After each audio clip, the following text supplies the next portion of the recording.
नमस्कार. अखिल भारतीय मराठा शिक्षण परिषदेच्या पॉडकास्ट सिरीजमध्ये आपणा सर्वांचं पुन्हा एकदा स्वागत आहे. आणि आज मी या संपूर्ण संस्थेच्या आवारात ज्या वेगवेगळ्या संस्था आहेत, जे शाळा आहेत, कॉलेजेस आहेत, त्या परिसरामध्ये फिरलो आणि मला एक सगळ्यात जास्त आवडलेली गोष्ट म्हणजे हा कॅम्पस इतका सुंदर आहे आणि या कॅम्पसमध्ये विद्यार्थ्यांच्या सर्वांगीण विकासासाठी घेतली जाणारी काळजी किंवा त्यासाठी लागणाऱ्या ज्या सुविधा आहेत त्या इतक्या सुंदररित्या उपलब्ध करून दिलेल्या आहेत की मला असं वाटलं की मला पुन्हा शिक्षण घेता आलं तर कदाचित मी परत या संस्थेमध्ये ॲडमिशन घेईन. सो आज आपल्यासोबत आहेत श्री शाहू मंदिर महाविद्यालयाचे प्राचार्य विलास पाटील सर. नमस्कार सर. नमस्कार सर. कसे आहात? अगदी मजेत. आणि मला सगळ्यात पहिले आपल्याला विचारायचं की आपला प्रवास मला सगळ्यात पहिले जाणून घ्यायचा आहे की आपण या विद्यालयात आलात आणि एकंदरीत आपली कारकीर्द कशी राहिली आहे? सर, ह्या महाविद्यालयाच्या प्रवासाच्या आधी 10 वर्ष आधी मी जिजामाता म्हणून जी शिवाजी मराठाची ज्युनियर कॉलेज आहे त्या कॉलेजमध्ये वर्षभर काम केलं. तिथून खरी माझी सुरुवात झाली. आणि या संस्थेचे आदरणीय सरचिटणीस त्यावेळेला होते, ते आदरणीय अण्णासाहेब पाटील होते. त्यांनी संधी दिली.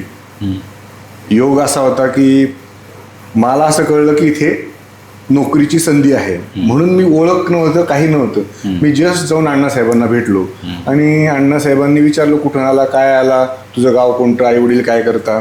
आणि तिथे शेजारी कांबळे सर बसले होते. त्यांना सांगितलं की हा पोरगा चांगला आहे, या पोराला उद्यापासून आपल्याकडे नोकरीला घे. आणि तिथून माझी खरं तर सुरुवात झाली. म्हणजे हे वर्ष होते 1998. 1998ला मी क्लॉकवर बेसिसवर टेम्पररी 300 रुपयावर माझी या ठिकाणी महाविद्यालयात सुरुवात झाली. बरं का. आणि तिथून जो प्रवास झाला तो आज तागायत चालू आहे. आणि इथे माझा मूळ विषय जॉग्रफी, भूगोल हा आहे. आणि भूगोलाचं अध्यापन करत असताना 1998 ते 2004 हा प्रवास अगदी जुजबी पगारात 300-400, नंतर तो 1300 झाला, नंतर 2000, 2500 आणि सुट्ट्यांचा पगार मिळत नसे, असा तो प्रवास सुरू झाला. आणि आदरणीय अण्णासाहेबांच्या आशीर्वादाने 2004 साली मी या ठिकाणी प्रॉपर नोकरीला लागलो. प्रॉपर सिलेक्शन झालं आणि तिथून माझा जो प्रवास सुरू झाला तो आज तागायत आहे. आणि या महाविद्यालयात मी प्राध्यापक, सहाय्यक प्राध्यापक, सहयोगी प्राध्यापक आणि गेले 3.5 वर्ष प्रिन्सिपल म्हणून काम करतोय सर. क्या बात आहे. तर इतका मोठा प्रवास म्हणजे 1998 पासून ते आता 2025चं वर्ष सुरू आहे. तर इतक्या वर्षामध्ये तुम्ही या एकंदरीत परिसराचं, महाविद्यालयाचं स्वरूप अनेक रीतीने बदलताना बघितलेलं असेल. तर या महाविद्यालयाच्या प्रवासाबद्दल आपण काय सांगाल? सर, मला महाविद्यालयाच्या प्रवासाबद्दल बोलताना आधी मला संस्थेचा इतिहास जो आहे तो थोडक्यात तुम्हाला सांगायला आवडेल. नक्कीच. आमची ही जी अखिल भारतीय मराठा शिक्षण परिषद ही जी संस्था आहे, ही संस्थेचं स्थापना 1907 साली झाली. बहुजन समाजाच्या हितासाठी, उन्नतीसाठी काम करणारी ही संस्था, फुले शाहू आंबेडकर यांच्या विचारांना पुढे घेऊन जाणारी ही संस्था, त्या विचारांसाठी, बहुजन समाजाच्या शिक्षणासाठी या संस्थेची स्थापना 1907 साली झाली. आणि हा जो प्रवास आहे, हा प्रवास होत असताना शिक्षणाचा प्रसार आणि प्रचार व्हावा म्हणून दरवर्षी एक अधिवेशन या पद्धतीने भारतभरात या संस्थेची 35 अधिवेशनं झाली. क्या बात आहे. आणि यात मोठमोठी माणसं सक्रिय होती, अगदी शाहू महाराजांपासून तर काकासाहेब वाघ, त्यानंतर कर्मवीर भाऊराव पाटील, त्यानंतर भाऊसाहेब हिरे, पंजाबराव देशमुख, ही सगळी माणसं याच्यात सक्रिय होती. आणि ह्यांच्या पुढाकारानेच ही संस्था पुढे गेली. आणि पुढे जात असताना भविष्यात या लोकांनी हाच विचार आपल्या जिल्ह्यात नेला आणि आपापल्या जिल्ह्यामध्ये त्यांनी एक स्वतंत्र संस्था सुद्धा सुरू केली. निश्चित. कारण आता तुम्ही जी नावं घेतली ही त्यांच्या क्षेत्रातली अतिशय मोठी नावं आहेत आणि त्यांच्यानंतर त्यांनी शिक्षणाच्या क्षेत्रात केलेलं कार्य हे संपूर्ण महाराष्ट्राला माहिती आहेच. तर मला आता विचारायचं आहे की इतक्यावर हा जो इतिहास आहे याच्यानंतर आपल्या शाहू मंदिर महाविद्यालयाची सुरुवात कशी झाली आणि तेव्हापासूनचा प्रवास कसा आहे?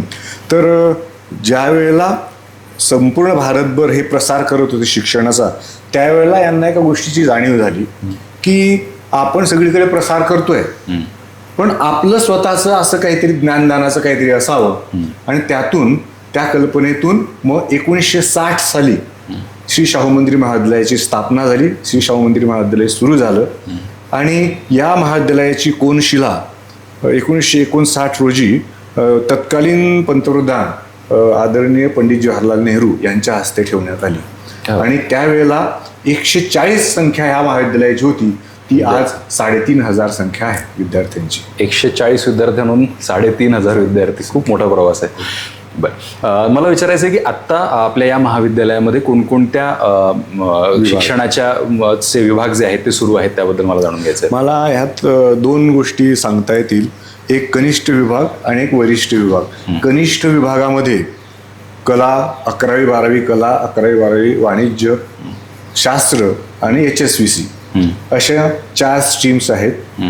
आणि वरिष्ठ महाविद्यालयामध्ये ज्याला आपण सिनियर कॉलेज म्हणतो त्या ठिकाणी BA, BCom, BBA, BCA, MA, MCom आणि वाणिज्याचं, कॉमर्सचं PhD साठीचं रिसर्च सेंटर त्या ठिकाणी आपल्याला उपलब्ध आहे.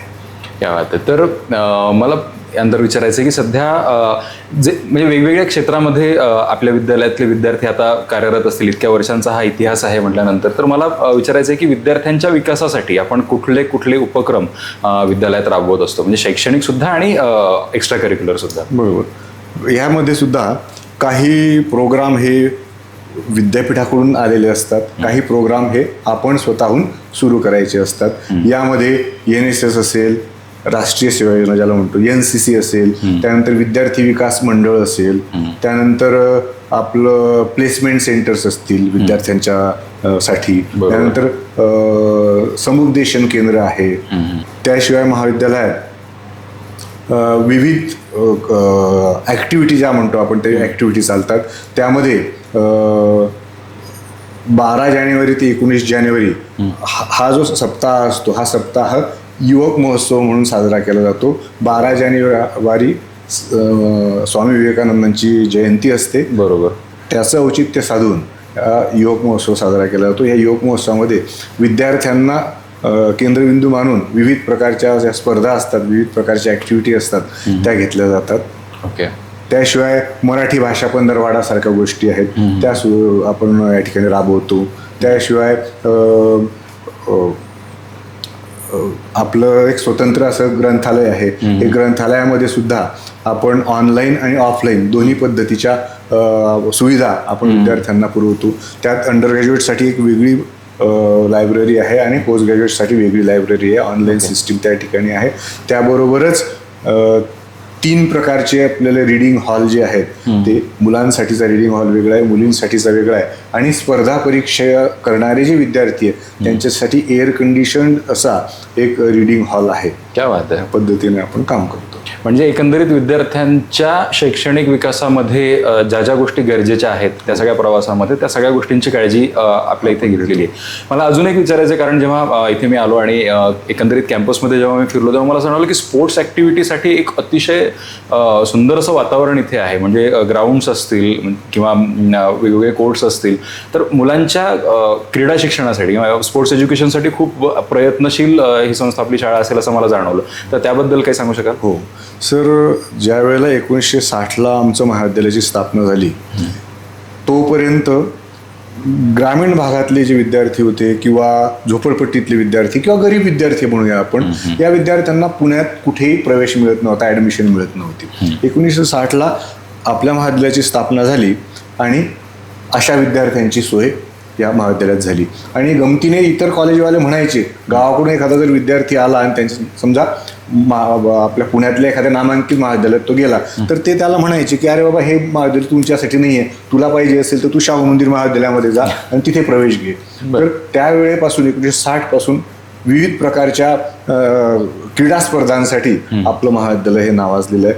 आपल्या महाविद्यालयामध्ये आज घडीला आपण जर पाहिलं तर क्रिकेटचं ग्राउंड, मोठं ग्राउंड आहे. त्याशिवाय बॅडमिंटनचे कोर्ट आहेत, लॉन टेनिसचं कोर्ट तयार होत आहेत. त्यानंतर बास्केटबॉलचं कोर्ट, अतिशय सुंदर असं बास्केटबॉलचं कोर्ट आपल्याकडे आहे. टेबल टेनिस आहे, विविध कबड्डीचं ग्राउंड आहे, खो खोचं ग्राउंड आहे, व्हॉलीबॉलचं ग्राउंड आहे. या विविध प्रकारच्या ज्या स्पर्धा आहेत त्यांच्यासाठी आपल्या महाविद्यालयामध्ये मुलांकडून तयारी करून घेतली जाते. मग ते कनिष्ठ महाविद्यालयातले विद्यार्थी असतील किंवा वरिष्ठ महाविद्यालयातले विद्यार्थी असतील. आणि बेसिकली कुस्ती वा, कुस्तीसाठी सुद्धा आमचं महाविद्यालय 1960 पासून क्या बात. वेल नोन आहे. अगदी महाराष्ट्रामध्ये म्हटलं तरी चालेल, वेल नोन आहे. आणि आत्ताच सांगायला मला आवडेल की यावर्षी जी महाराष्ट्र केसरी स्पर्धा झाली त्या स्पर्धेचा जो उपविजेता आहे साकेत यादव म्हणून माती विभागातला, तो आपल्या या श्री शाहू मंदिर महाविद्यालयाचा विद्यार्थी आहे.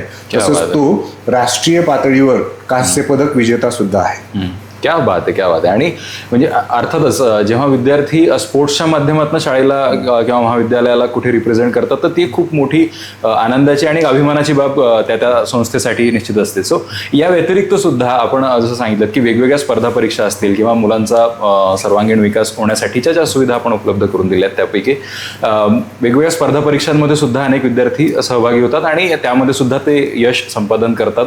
तर अशा विद्यार्थ्यांबद्दल आपण काय सांगू शकाल?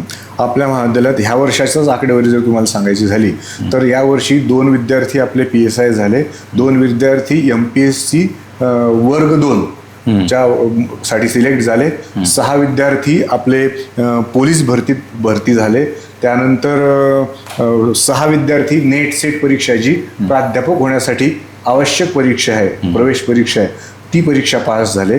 आणि मॉक इंटरव्ह्यू जे आहेत आपल्या UPSCला जे विद्यार्थी सिलेक्ट होतात त्याचे मॉक इंटरव्ह्यू आपल्याकडे मोफत महाराष्ट्रभरातल्या विद्यार्थ्यांसाठी घेतले जातात. आणि त्यातले खूप असे विद्यार्थी म्हणजे अगदी 100 पैकी 25-30 विद्यार्थी किमान दरवर्षी आपल्या या स्पर्धा परीक्षेमध्ये सिलेक्ट होतात. आणि त्यामध्ये अखिल भारतीय मराठा शिक्षण परिषदेचं आणि आत्ताच्या ज्या सरचिटणीस आहे आदरणीय प्रमिलाताई गायकवाड यांचं मोठं योगदान आहे, त्यांचं बारीक लक्ष असतं या गोष्टीवर. क्या बात आहे. आणि ते हे जाणवतो सुद्धा की प्रत्येक जण जातीने लक्ष घालून या सगळ्या गोष्टी विद्यार्थ्यांपर्यंत पोहोचवत आहेत आणि विद्यार्थी सुद्धा त्या गोष्टीचं चीज करतात. म्हणजे फक्त महाविद्यालयात नाही तर बाहेर देशात आणि राज्यात सुद्धा ते नाव गाजवत आहेत. तर मला आपल्याला पुढे विचारायचं आहे की अनेकदा जेव्हा कुठल्याही शाळेमध्ये महाविद्यालयामध्ये प्रवेश घ्यायचा असतो तेव्हा पालकांचे आणि मुलांचे सुद्धा बरेच प्रश्न असतात. त्यांना असं वाटतं की इथे मी शिकल्यानंतर मग मला पुढे कशा संधी उपलब्ध होतील किंवा या संस्थेत मी गेल्यानंतर मला पर्सनली कुठल्या गोष्टींचा फायदा होईल. तर अशा पालकांसाठी किंवा अशा विद्यार्थ्यांसाठी आपण काय सांगाल की त्यांना वैयक्तिकरित्या कुठल्या गोष्टींचा फायदा इथे आल्यानंतर होऊ शकतो? खरं तर आपल्याकडे संपूर्ण सुविधा अगदी क्रीडा विभागापासून तर एक्स्ट्रा करिक्युलर ॲक्टिव्हिटीपासून सर्व गोष्टी आपल्याकडे उपलब्ध आहे. त्याशिवाय काही अल्पमुदत जे अभ्यासक्रम आहे ते आपण अगदी किफायतशीर दरात म्हणजे 500 रुपयामध्ये आपण हे विविध प्रकारचे कोर्सेस त्या विद्यार्थ्यांना देतो. म्हणजे त्याशिवाय जे कौशल्य आधारित कोर्सेस आहेत ते कौशल्य आधारित कोर्सेस आपण त्यांना देतो. आणि अभ्यासाबरोबर किंवा अकॅडमिक बरोबर त्यांचा इतर सर्वांगीण विकास व्हावा या दृष्टिकोनातून सुद्धा आपण त्यांना ह्या गोष्टी देतो. त्याबरोबरच NSS मधून सुद्धा आणि NCC मधून सुद्धा त्या विद्यार्थ्यांचा व्यक्तिमत्वाचा विकास कसा होईल, त्यांची जडणघडण कशी होईल ह्या दृष्टिकोनातून आपण त्यांच्याकडे खूप लक्ष देतो. सर, माझ्या नुकतेच वाचण्यात आलं की आपल्या महाविद्यालयाच्या एका विद्यार्थिनीला एक मोठा पुरस्कार प्राप्त झाला आणि ते एक मोठं अचिव्हमेंट होतं. तर अशा स्पेशल अचिव्हमेंट्सबद्दल काय सांगाल आपल्या कॉलेजच्या? बरोबर. आमच्या महाविद्यालयाची क्रीडापटू यमुना लडकत हिला ह्या वर्षी महाराष्ट्र शासनाचा शिवछत्रपती जो पुरस्कार आहे क्रीडा पुरस्कार तो तिला आता प्राप्त झालेला आहे. बरं का. त्याशिवाय आमच्या महाविद्यालयातील क्रॉस कंट्री, त्यानंतर मैदानी स्पर्धा, हँडबॉल, खो खो, व्हॉलीबॉल हे पुणे विद्यापीठाचे विजेते संघ आमचे आहेत. त्याशिवाय आमच्या महाविद्यालयाला ह्यावर्षी नॅककडून परीक्षण झालं आणि 4थ्यांदा आमच्या महाविद्यालयाला A ग्रेड देण्यात आली. क्या बात आहे, क्या बात आहे. आमच्या दृष्टिकोनातून ही मोठी गोष्ट आहे. आमच्या 16 विद्यार्थ्यांनी पुणे विद्यापीठाचं प्रतिनिधित्व क्रीडा प्रकारात विविध क्रीडा प्रकारांमध्ये त्यांनी या ठिकाणी केलेलं आहे. क्या बात आहे, क्या बात आहे. आणि मला अजून एक विचारायचं की जसं आपल्या आजूबाजूच्या परिसरातनं आजूबाजूच्या जिल्ह्यांमधनं अनेक विद्यार्थी इथे राहायला येतात तर त्यांच्यासाठी हॉस्टेलची सुविधा कशा प्रकारे आपल्या इथे उपलब्ध आहे? हो, अगदी बरोबर. आमच्याकडे मुलांसाठी आणि मुलींसाठी स्वतंत्र असं हॉस्टेल आहे, अद्ययावत हॉस्टेल आहे. मुलींचं जे हॉस्टेल आहे ते लेटेस्ट गेल्या 5 वर्षात बांधलेलं आहे, UGCच्या ग्रँडमधून बांधलेलं आहे. ते हॉस्टेल खूप सुंदर आहे. त्याशिवाय मुलांचं हॉस्टेल हे गेले 30-35 वर्ष या ठिकाणी विद्यार्थी राहतात. आणि आमचं प्रपोज्ड प्लॅन पुढच्या वर्षी 500 विद्यार्थ्यांसाठी, मुलं आणि मुलींसाठी हॉस्टेल बांधण्याचा मानस आमच्या संस्थेच्या सरचिटणीस आदरणीय प्रमिळाताई गायकवाड यांचा आहे. क्या बात आहे, क्या बात आहे. कारण वेगळ्या शहरात जेव्हा मुलं शिकायला जातात तेव्हा आईवडिलांचा पहिला प्रश्न असतो की एक सुरक्षित हॉस्टेलमध्ये मुलांनी राहावं, आणि तोही प्रश्न आपल्या इथे मला वाटतं की त्याची सुद्धा सुविधा आपण उपलब्ध करून दिलेली आहे. शिस्त प्रचंड कडक शिस्त, म्हणजे आमच्याकडे मुलींनी रात्री 8 नंतर बाहेर जाता येत नाही, बाहेरच्याला आत येता येत नाही. जेवणाची सुविधा अतिशय उत्तम माफक दरात आहे. त्या बात आहे. त्यामुळे हे महत्त्वाचे प्रश्न मिटल्यानंतर आईवडिलांची चिंताच चिंता मिटते. खरंय. आमच्या महाविद्यालयामध्ये जे विद्यार्थी ज्यांची आर्थिक स्थिती अतिशय नाजूक असते, ज्यांना शिक्षण घेणं परवडत नाही, जे काम करून शिकतात, असे विद्यार्थी काही वेळेला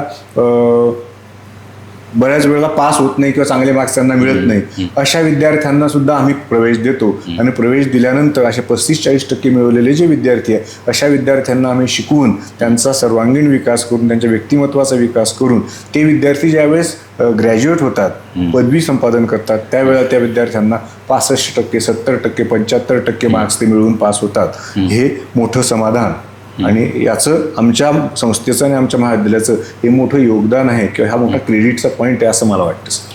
निश्चितच. आणि मला असं वाटतं की या सगळ्या गोष्टींचा परिणाम त्यांच्या अभ्यासावरती चांगला परिणाम होतोच असेल, पण यासोबत ते एक चांगले माणूस म्हणून, एक चांगले व्यक्ती म्हणून सुद्धा ते घडत असतील इथे, आणि बाहेर समाजात आपल्या शाळेला, आपल्या संस्थेला ते रिप्रेझेंट करत असतील. तर म्हणजे मला सरांशी बोलताना अजून एक गोष्ट जी आता मी इतका वेळ बोलतो मला जाणवली की सर स्वतः म्हणजे जसं जिथे सांगतायत, स्वतः त्यांच्या रुटीनमध्ये सुद्धा खूप डिसिप्लिन आहे. ते स्वतः सुद्धा खूप फिटनेसची काळजी घेतात, आणि अर्थात जेव्हा आपल्या शाळेचे प्राचार्य, शिक्षक जेव्हा अशा पद्धतीने एक रुटीन फॉलो करतात, मुलं सुद्धा त्या गोष्टीला स्वतः फॉलो करण्याचा प्रयत्न करतात आणि त्यांचा ते आदर्श ठेवतात. सो मला असं वाटतं की जर तुम्हाला सुद्धा तुमच्या परिचयातले कुठले असे विद्यार्थी असतील की ज्यांना पुढच्या शिक्षणाची काळजी असेल आणि अतिशय उत्तम वातावरणात त्यांना शिक्षण घ्यायचं असेल, तर ते निश्चितच श्री शाहू मंदिर महाविद्यालयामध्ये प्रवेश घेऊन त्यांच्या भविष्याबद्दल निश्चिंत होऊ शकतात. आणि अर्थात विलास पाटील सरांसारखे प्राचार्य जर तिथे असतील, जे स्वतः विद्यार्थ्यांना इतकं मोटिवेट करतात, तर मला असं वाटतं की याच्यापेक्षा अजून चांगली गोष्ट काय असेल. कारण शिक्षण हे तळागाळातल्या प्रत्येक विद्यार्थ्यापर्यंत, प्रत्येक मुलापर्यंत पोहोचलं पाहिजे, ही जी भावना आतापर्यंत आपण फुले शाहू आंबेडकरांचं आपण उदाहरण दिलं की त्यांनी ह्या गोष्टीसाठी आयुष्यभर प्रयत्न केलेले आहेत, आणि त्यांची ही भावना खऱ्या अर्थाने समाजामध्ये रुजवण्याचं काम या महाविद्यालयात होतंय. हे पाहून मला स्वतःला पण खूप समाधान वाटलं हे ऐकून. आणि निश्चितच जर तुम्हाला असं वाटत असेल की तुमच्याही परिचयातले असे कोणी विद्यार्थी असतील की ज्यांना इथे आल्यानंतर त्यांच्या शिक्षणामध्ये त्यांना फायदा होऊ शकतो आणि ते त्यांचं करिअर, त्यांचं आयुष्य खुलवू शकतात, तर निश्चितच श्री शाहू मंदिर महाविद्यालयामध्ये ते प्रवेश घेऊ शकतात. आणि विलास पाटील सर, मी आज सरांना भेटलो म्हणजे या इंटरव्ह्यू व्यतिरिक्त सुद्धा आमची भरपूर चर्चा झाली आणि त्यामध्ये अनेक गोष्टी मला कळल्या. त्यामुळे निश्चितच इथे आलेल्या विद्यार्थ्यांचा फायदाच होईल, यात काही शंका नाही. थँक्यू सो मच सर, धन्यवाद. आणि खूप छान माहिती आपण दिलीत. धन्यवाद सर, थँक्यू सो मच. आणि हो, हा व्हिडिओ कसा वाटला, हा पॉडकास्ट कसा वाटला, नक्की आम्हाला कमेंट्समध्ये सांगा.